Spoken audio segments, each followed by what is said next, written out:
is number 3 tape, and this is the last one. I hope that I wish this would be over for the better. And what did I say? I was, I'm sitting here. I don't write it down, and it's not funny. I'm laughing out of hell, and I'm watching these people who are got all the experts and pretending they're just sweet and blaming the Malaysian government and all this when that withholding evidence. What do you think this country has withheld? My kidnapping, the invading of Great Britain, and I could go on and on. Hey, get this. They helped search. Hey, nothing against them. They probably have done me more good, even though it's been held, than the citizens here. So anyway, they issued me the letter, remember? So I wanted to go back. I don't know where I'm going back to now on it. I was telling, yeah, I do. I was telling just one day of what they did to my sons, Mark and Scott. Besides putting antifreeze in me, and it would fill, I don't know how many volumes to even tell it. It was terror at every moment. But I had the car, the Maverick car, and by the way, if you're not listening to it, Maverick is the name of the holding company, and that bought out where I'm living, and Shaw, S-H-A-H, is the name of one. I'm pretty sure now. I apologize. I thought I'd made a mistake in it, but no, and it fits in the pattern. But there's so much more in this Malaysian with the patterns that I've just stated in the other tapes. So this morning I went back and retracted it, and now I find out I'm pretty sure I was right. It's S-H-A-H, Sonny Shaw, that owns it. The one that I was telling about is Patel's and the Shaws. And I was telling about their part in the chemical spraying of me, the running of me, taking my rent, and then coming in and soaking me, and I'd run. And the retired State Trooper Carl Barton, his wife, after that night up on the mountain, Roanoke Mountain, trying to get some fresh air, and he's supposed to be retired, and that night my tent got soaked with fuel, and I had to sit out on the bench all night. And his wife looked like they were doing a favor, brought me down to Affordable Inn, and she paid the deposit, $150. I paid every penny from then on for 17 months and got soaked. I'm talking about sick with chemicals that would kill anybody. And before she left, I was going to hug her because I thought she was being nice to me. And she backed away, and she said, no, this is how we move you, make you move with chemicals. Well, I didn't think about, I knew that's the way I was made to move, but then my word, I just called everything in the book. And I think back of that now, who really soaked my tent that night that made me move and get in the car with her and come down to Affordable Corporate Suites? It's an ongoing investigation, the FBI said. It's my ongoing hell that they're doing to me. And so I wanted to get back to the Maverick. They're the holding company that bought out where I'm at now. And Shaw, I think, is one of the owners. And that fits in with I was right about it, then that fits into the Shaw, the pilot's name. This is done in patterns, just like the 007 Korean jetliner that was shot down by the Russians because it veered off course. And then there's the Piedmont that crashed in Cedartown, Georgia, that I put on that in prior tapes. What I wanted to say was, I called today to try to verify that was Shaw. I'd already put it up, if that was his name, and I'd already videoed it, and I was referred. It's kind of odd you can't find out who owns it, and I found out that it was Maverick Holding, LLC, that owns this, that bought it out, and it is Shaw, I think. But the point is the Maverick, it also fed into another one. The Maverick in the timeline goes back to my son Mark and Scott. Their names were used in the patterns and all this, and they've been through hell every day of their life too. And Scott, on Thanksgiving of, I think, 76, and we were living at Westgate subdivision, last home I've had, really.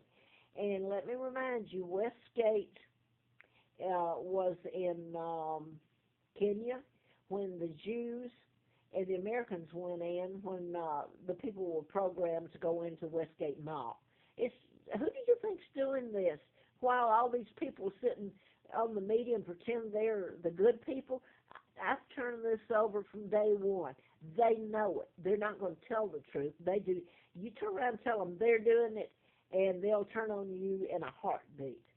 But Westgate Mall in Kenya, that was one of them. Where were the Brits? Kenya was part of the British Commonwealth. By the way, where's the real queen? That'd be me. And where's everything else that belonged to British? Look and see. You talk about stealing, and you're blaming Putin and for going in and stealing. You're calling him invading when, hey, take a look at yourself, America, what you've gone in and stolen. You're global. How about that? New World Order. You got Elizabeth II and her brood that working for you. But back to my the Maverick. My son, this is what I'm talking about, Shaw. That's the name of the guy, Bob, that's in the Maverick. They own this, I think. The other fits whether that. Well, I know it is. I found that out. It's SHAH. So anyway, I'm not going to go back on that. The Maverick, where that goes back to, is my son and Rusty Zimmerman, as in, yeah, George Zimmerman. That's where the Zimmerman, he was programmed. And Rusty goes back to Russell Yates and his wife Andrea out of Houston, where Andrea killed her children. And she's in the mental ward, and people hate her guts. And Susan Smith was another one. And, you know, if I told these people this before it happened, of what was going on, they probably would have had me arrested, okay? But this is the Rusty Zimmerman. That's where some of this comes from. And his father was pilot for Piedmont Airlines, and I've already gone through that. I've forgotten his dad's name. But along the way, it's a timeline and how the murders happened, what they were done, patterns they were done in. So now my son Scott, I bought the car, and I'm living at Westgate subdivision in Marietta. And my son and Rusty Zimmerman take the car and go up on the mountain, and I can't think of it there at Marietta. I cannot think of it.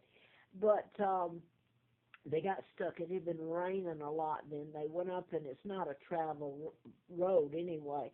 And they got stuck, and they couldn't get out. And Scott was trying to rev the motor, trying to get it to back up out of the rut. And the minute they got out, they couldn't get it out. The minute they opened the door, in a split second, the car went up. There was nothing left but the frame. So my son was almost killed then, and Rusty Zimmerman too. That was just one of the times they've gone after my children, Mark and Scott. And they've gone after me. You talk about terrorism? Right in your own face, America. You did it to me.